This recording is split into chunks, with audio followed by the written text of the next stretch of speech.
Video, we will see how we can achieve this counter app. So if you click on the increment button, it will increase the number and decrement will decrease and reset will set it to 0. So this is HTML, CSS and JavaScript project, but I have built already HTML and CSS styling. So we will not waste time on HTML, but I'll share this code with you and you can follow along. So I'm going to delete this script. So now if I see that, now it's not doing anything because it's not powered by JavaScript. So how we can achieve this? First of all, we can take this one on the right hand side. So we can see our IDs here because we got 4 IDs. The first one, H4, is on the top, which I have taken the ID of count, and then there are 3 buttons: decrement, increment, and reset. So we will cache them with the decrement, increment, and reset IDs. So let's jump straight into the JavaScript. So first of all, we need to create a variable called var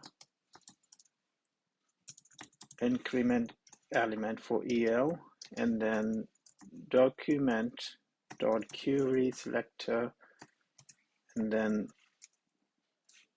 hashtag. We're gonna cache the count, copy and paste. I would rather copy and paste instead of typing to avoid any typo or spelling error. So the same way we will keep building our variable first of all. So since it's count, so let's do this one, count. And this will be, the second is decrement.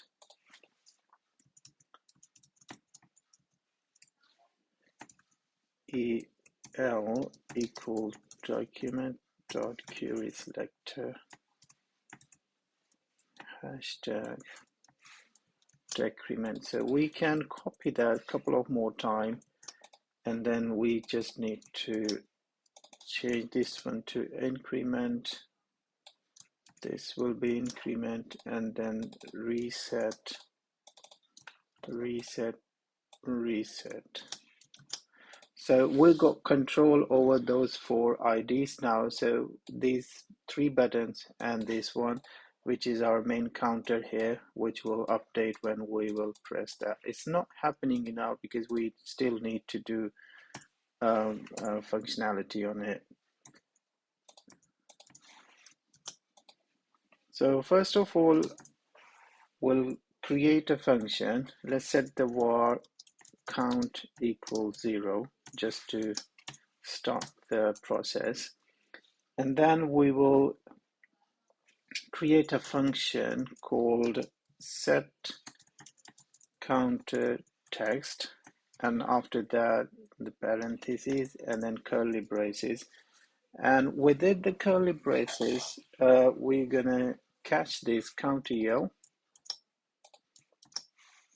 dot text content, because this is the text content we want to change, which is 0 here, and this will be equal to count. So whenever someone will play with the count, this will change. So it's not going to work now because we haven't done anything with the button yet. So for the buttons, I'm going to start with the increment, or let's start with the decrement first. It doesn't matter. We'll go with the flow, with the sequence. So decrement EL dot, and you know, when it's a button, we use event listener. So for the add event listener, which will listen to the event that what's going on with the button. So let's say click. So when we will click, we want things to happen. So then arrow function. Before arrow function, we need parentheses, open and close, and then there will be curly braces. And within that, because it's a decrement, it's going to be count, which is this one, minus minus. So this will decrease. And once we say decrease, we want things to happen here, which is there, set counter.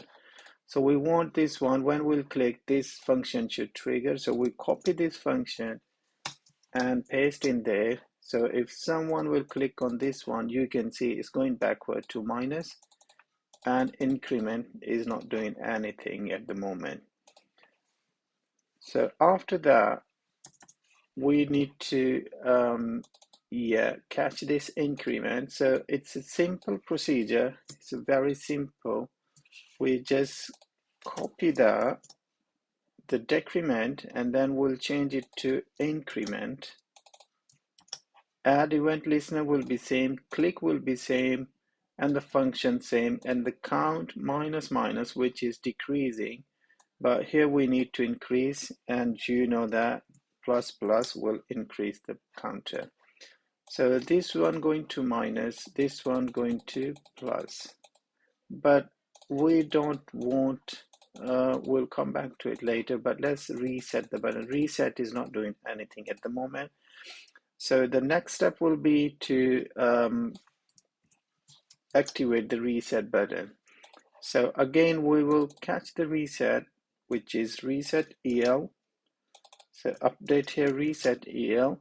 So we want when reset EL is trigger, which is reset button, it's increasing because I duped that. What we want is to go back to 0. So the count will be 0 again. So we'll copy this one and paste in there. So when we click this reset button, that will go back to 0. And one more thing is remaining, which is we don't want this one to go across 0. So it's going into minus. So for this one, we'll go back here and we'll use if statement. So if count is greater than 0, and then I want this action to happen. So if it's more than 0, then go minus. If it's 0, then you don't need to go any further down. So tidy up a bit, and I've saved this. And now if you go, decrement is not doing anything, but increment is increasing. And now it's more than 0, so it's decreasing. That's increasing, and this resetting to 0. So it's total flexible. Responsive. You can use it on mobile, on laptop, anywhere. You can change the positioning of the buttons. Increment can go up and decrement come down. Reset can change colors. So that was the current count app for you. So if you have any question or query, just type in your text and I'll get back to you. Thanks for watching this video. We'll see you in another video. Bye.